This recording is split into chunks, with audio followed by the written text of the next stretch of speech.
at an earlier age than ever before. We educate our kids when they're very young. We get them Baby Einstein books and CDs. We panic if they can't read and write by the time they're 5. We get them tutoring and extracurriculars at an earlier age than ever before because we are panicking about their job prospects when they're 8. Our young people are actually entering puberty at an earlier age than ever before. We're going to talk about this just on the next slide. It's going to be super awkward, but we're going to get through it together. There is good evidence to suggest that we are punching our V cards earlier, losing our virginity at an earlier age. This one is very hard to track because we do a national poll of young Canadians, and some say they've lost their virginity when they haven't, others say they haven't when they have. I'm still waiting, so... No, I have. That laughter was exactly the reaction I got. And at the same time, we're making what I call the grade 9 career choice. You know, we live on average to be about 81 years old in Canada now, and yet at the age of 14 in grade 9, you are told that the decisions you make around the courses you take are going to have an impact with what you can do with the rest of your life. These are some very adult pressures that, if they're not happening at an earlier age than ever before, are certainly happening with a lot more of our lives to go than ever before. I want to talk briefly about some of the actual physiological points of growing up quickly. This is a quote from Nexus magazine, which is a science journal, and here it is. While I always believed that little girls go through puberty at around 11, 12, or 13 years of age, something very strange was now happening to our daughters. I was now being told that little girls are considered, quote, normal if they start menstruating at the delicate age of 8. This may be a bit of an overstatement, but here's what we do know. 50% of Caucasian girls in the United States show breast budding or early breast development by the age of 10. In African girls, it's even higher. 50% showed at the age of 9. There's an American doctor who actually had a theory that one of the reasons why we're seeing a greater onset of breast cancer in adults is that we're seeing an earlier onset of puberty in children. And so she did an enormous study called The Falling Age of Puberty in U.S. Girls. It was about the falling age of puberty in U.S. girls. Good title. And she thinks, quite with a fair amount of research to support this, that the average age of first menstruation has probably dropped by 4 years in the past century. And she can prove quite conclusively that it's dropped by a full year in the past 25 years. So it now starts somewhere earlier than 12. If you're wondering why, by the way, there is tons being written about this. Everything from the estrogen and the products that we use to the hormones and the food that we eat. But there seems to be the most consensus around a phenomenon called overnutrition, which is to say, if I can be so blunt, we are a bigger, larger, fatter population than ever before. We have more of everything go through our system at an earlier age than ever before. And that amount of stuff coursing through our bodies is apparently fooling our bodies into thinking that we're actually farther along than we truly are, and it seems to be jump-starting puberty. It also seems to be happening in boys, although it's easier to detect in girls, obviously, because you're either having your periods or you're not, so there's a sort of big moment that we can hone in on. But quite literally growing up faster than any previous generation. At the same time, the full transition to adulthood actually happens at a later age than ever before. These numbers are all national. They're all according to Statistics Canada. They're all from the last census. 25 years ago, we graduated post-secondary at 23. We now do it at 25. We got married for the first time at 25. We now get married for the first time at 28. And we had our first kids when we were 26.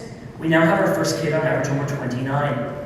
In a very short quarter of a century, we've added 3 or 4 years onto what's largely considered to be the big milestones of becoming an adult, getting married and having kids. So all of this leads to what I would call a prolonged pre-adult life stage. Some adult roles and responsibilities at an earlier age than ever before, but the full transition to adulthood happens at a later age than ever before. This is the single most significant trend to ever hit our young adolescents, or even in here, Canada, in North America, pretty much in any westernized nation, we're seeing this. So keep this in mind as we move through the rest of the presentation, because this has an impact on absolutely everything else. Look, I'm not going to tell you that a 10-year-old and a 25-year-old are the same person, by the way, because they're not. But if I describe someone to you who's living at home, going to school, working part-time, They kind of know what they want to do with their life, but they're not 100% sure. They have a boyfriend or a girlfriend, they have a cell phone, and they text on it all the time. They're on Facebook, they play video games, they've lost their virginity, maybe they drink beer. How old is that person? They could be 15, they could be 25. Someone at the back is like, it's me this weekend. That's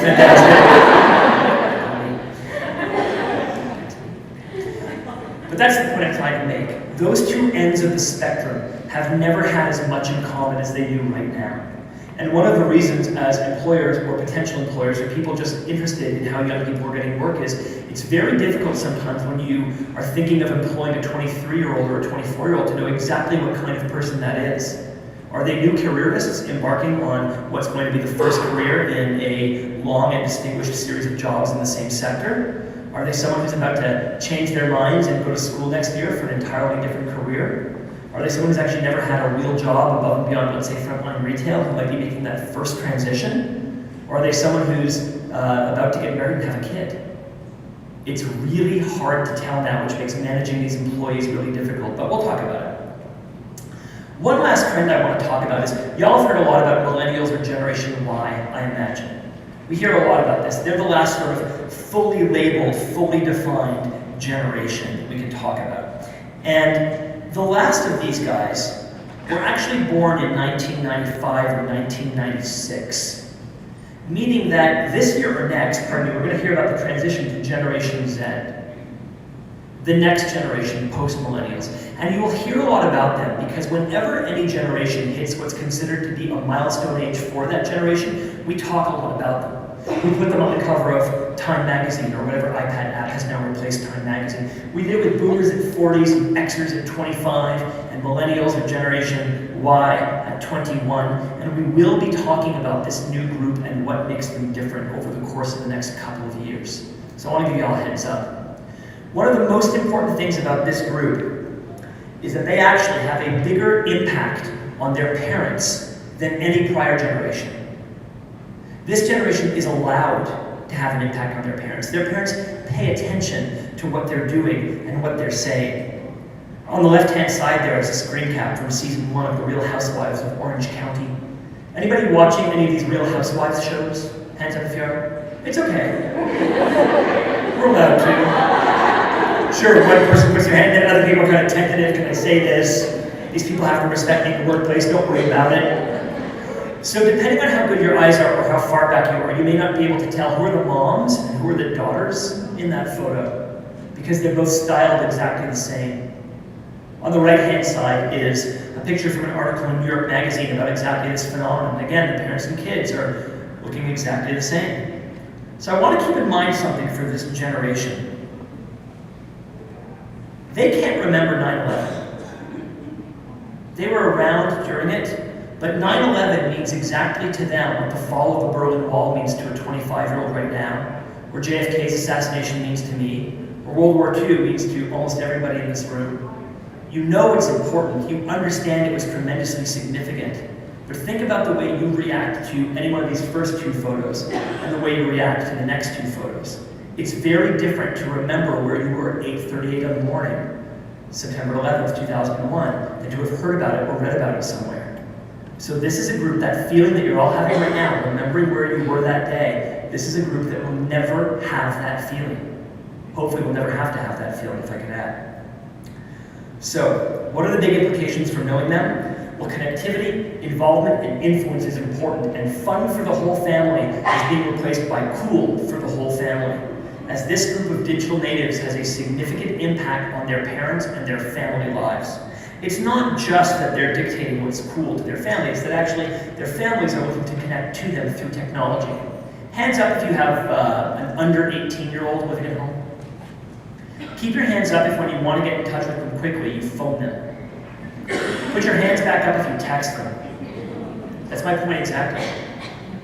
You may prefer to phone them because you may make more phone calls and you may just be sort of used to it. But after your first 10 or 15 unreturned phone calls from your own kids, when you said, listen, why is it you don't call me back? And they looked at you and said, you can actually speak to someone through that thing? They said, just text me mom or just text me dad, and you do, and they get back to you more quickly. Sprint actually capitalized on this a little while ago. They were trying to sell smartphones into families and found that they couldn't. And they did some research, and what they found was that kids wanted them, dads wanted them, but moms tended to veto family-wide smartphone purchases. So they made something called the Family Locator app. It's really simple. You bought 4 of the same smartphones, one for mom, one for dad, one for buddy, one for sis, and the 2 for the kids had GPSs that could never be turned off that were linked to an application that ran on the other 2 phones. So the deal was, sure, I'll give you a smartphone, but I will always know where you are. I was talking to a friend of mine who's a mom about this, and she said, oh my goodness, that is completely nefarious, and I want it. Which sums up most marketing now that I think about it. It's also that we play together as families in a different way when we do play. We do this.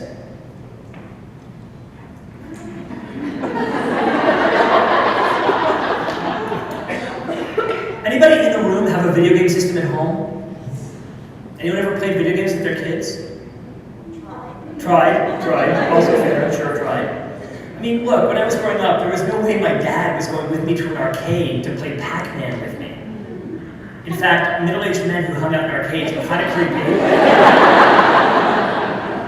If one approached you, you're supposed to yell stranger danger and run away.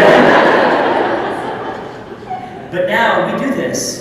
And once you started doing this, when your kids aren't at home, you end up playing and staying online and seeing what's going on.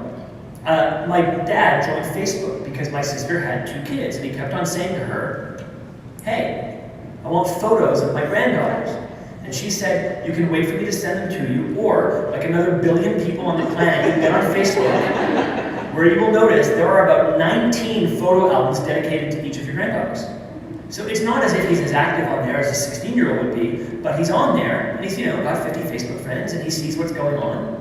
He can't just sort of get in and get out. You might start connecting to your kids through technology, and yet, then you're connecting to everybody else around you. So this new generation, Generation Z, I don't want to talk about them too much because they will still reflect the big existing youth values that are already out there. And for me, these are the most important youth values to talk about. I've talked about how important relationships are. If relationships matter, communication is extremely important. Over 90%, that's 90%, of young Canadians report having regular use of a cell phone. I mean, that blows my mind. I work in youth marketing, and that blows my mind. When I was growing up, it was about having a phone in your room. Y'all remember that, a phone in your room? Seems practically Amish now, doesn't it? I mean, now it's a device on your person 24 hours a day, 7 days a week, that lets you talk, text, chat, surf, email, whatever you want to do. But I'll be honest, to me that's not the most important development or change in youth culture. It's the second most. Network connectivity is the biggest thing to me. This is the first generation for whom it is just as easy to send a message out to everyone they know as it is to send one to just one person. Again, when I was growing up, missing school meant missing a day of socializing. You could call people after school, but you could not possibly replicate the dozens or maybe hundreds of little interactions you had with everybody in your network. You just couldn't do it. Now you want everyone to know how you're feeling. Just update your Facebook status, tweet it. Sending a text message to 10 people is no more difficult than sending it to one person. If you want to be super old school about it, email everybody, but I would recommend it. That's a huge and dramatic change.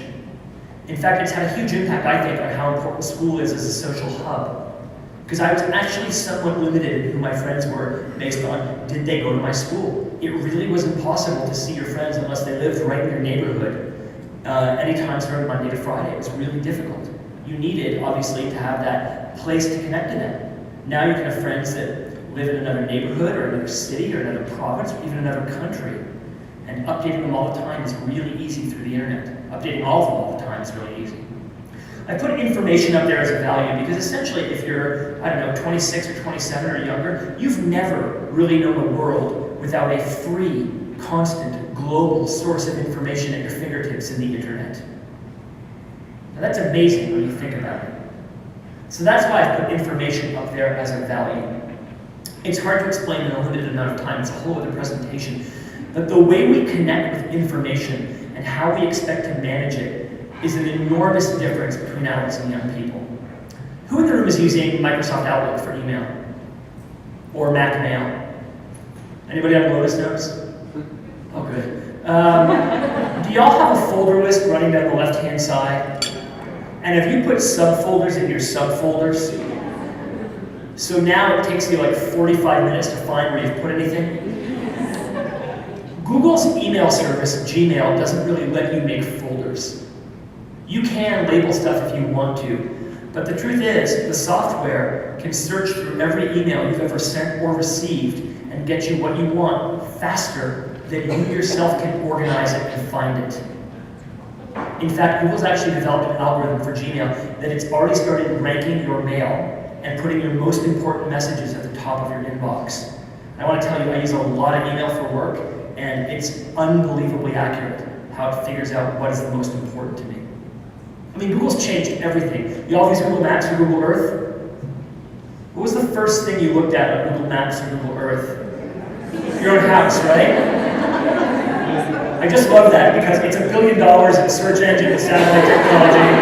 And the first thing we all look at, honestly, we could have just...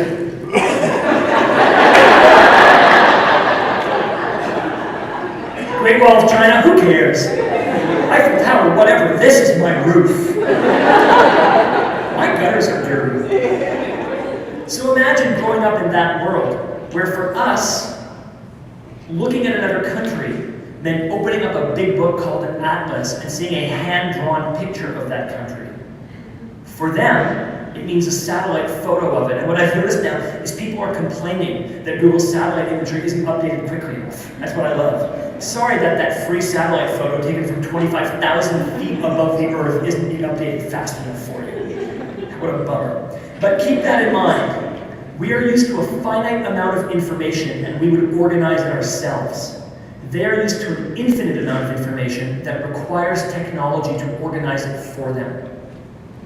A couple other quick examples just before we move off of this. I was doing a focus group around music a little while ago, and I was expressing to this group of like 18-year-olds, these guys, that I'm a big music fan. I listen to a lot of music, and for me, when I was in university, I had a couple of roommates, or 3 roommates, but I had a large CD collection, so inevitably, 2 or 3 times a year, I had to get all my CDs back, organize them just so I could find anything when I wanted to listen to it, sort of place them in alphabetical order or whatever. It took a couple of hours. I was expressing that, and this kid said, "Dude, why didn't you just click on sort by artist?" All of the music he'd ever acquired had happened online, and for me, what was an afternoon of work to him was a click of a button, and iTunes did it all for him, 8,000 songs at a time. So imagine growing up in that world. One last quick story about this, because I actually have a period. One quick story, one sort of implication from it. You know the Dewey Decimal System and the card catalog? It's so cute just to think about going to a library and opening up tiny little wooden doors and writing down your 35-digit Dewey Decimal number and bringing this back. Well, the Dewey Decimal System is really interesting because it's essentially a 10 by 10 by 10 grid for codifying knowledge. 10 categories, each with 10 subcategories, each with 10 divisions in those subcategories. It's a great system, and Thomas Dewey was a pioneer in information management. But it was invented before the advent of modern psychoanalysis. And the medicine section was full. So if you are looking for books on psychology or psychoanalysis, you will find them in the religious studies section. Because the 10 by 10 by 10 grid was full under medicine. We used to believe that we knew everything, and that new categories of knowledge couldn't possibly be invented, but they actually can. We have to remember that. And so it's no longer about a 10 by 10 by 10 grid. It's about an infinite band of knowledge that stretches out towards the horizon, and that we have to learn to manage through technology. I mention this because I think it's extremely important in the way young people are versus the way adults are. Sometimes, when I present to teachers, I still get asked, primarily by older teachers, what are we going to do if the internet isn't around and they need to learn something? If the internet's not around, our problems are much, much greater than what we're teaching our kids. It's more like how am I going to get fresh water and that kind of thing. I think there's a whole show called Revolution, actually, that's sort of about that, what happened. We always have the internet on us. I mean, right now in the room, is there anybody without a cell phone in the room? It's okay. We can talk about it, it's fine. So there are, I think, 4 or 5 people without it. Who has a single technological device on them? Who has 2? Who has 3? So right now, the average person in this room has 1.2 or 1.3 ways of connecting to the internet. This is what I mean by it's always around, and it's just going to get more so. We have to stop thinking about learning to know everything or memorizing everything, and instead think about how we can best manage and interact with this infinite world of knowledge. That's a great way to keep up with our kids. All right, 2 more things, diversity and empowerment. I really believe that this generation of Canadians may be the most diverse generation on the planet. You're going to see it more in our larger cities, obviously, but culturally we're a very, very diverse group, and the younger you are, the more cultural diversity you're used to. Think about what your typical young person eats, or the music that they listen to, or the people that they look up to.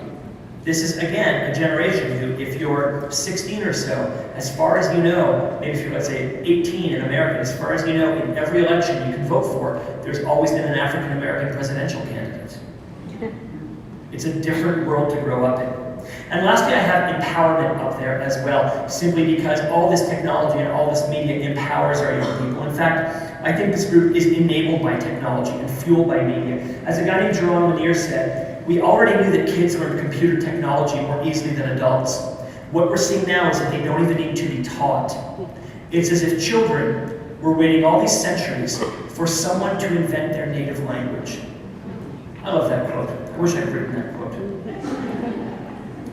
So as we think about all of this, and all of these youth values coming together that are all enabled by technology and all fueled by media, it's important to recognize that relationships, communication, empowerment, diversity, and information are kind of the hallmarks of these new youthful collectives we're hearing a lot about called social networks.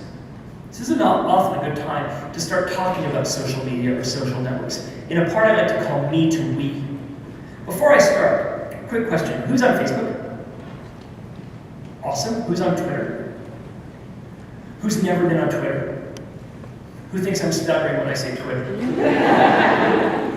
Who's got a profile on LinkedIn? Awesome. Who's been on YouTube? Who has a YouTube channel? Anyone here on Instagram? Anyone using Pinterest? Any guys in the room using Pinterest? And lastly, is anyone using any location-based technology like Foursquare? Is there anyone in the room who's not using a single one of the things I just mentioned? It's okay if you're not. We've got a couple of people. You've heard of Uno? It's a good place for us to start. I'm going to be very blunt about this. You don't have to join any one of these networks. You really don't have to. That's up to you. But you cannot understand this generation of 25 and unders. You just can't without a good understanding of some social media. So get on Wikipedia and read the Facebook entry. I'll give you a couple other resources about it, but to be very, very blunt, I would never be so prescriptive to say you must do anything. Honestly, it's very tough to understand young people without any knowledge of social networks, so just read about them and that's fine. If you don't feel like being on it, it's totally cool. All right, so where does all this come from? It comes from young people saying things like, my friends are my family, or I can't live without my cell phone. It comes from adults saying things like, why do they spend so much time texting? Or, why is my daughter on Facebook all the time? She just saw those people at school. And another thing that I'm hearing also, which is, don't they care what's out there being written about them? Which I think is somehow connected to all of this. Fundamentally, what I mean is this. It's no longer a world of me. It's very much a world of we.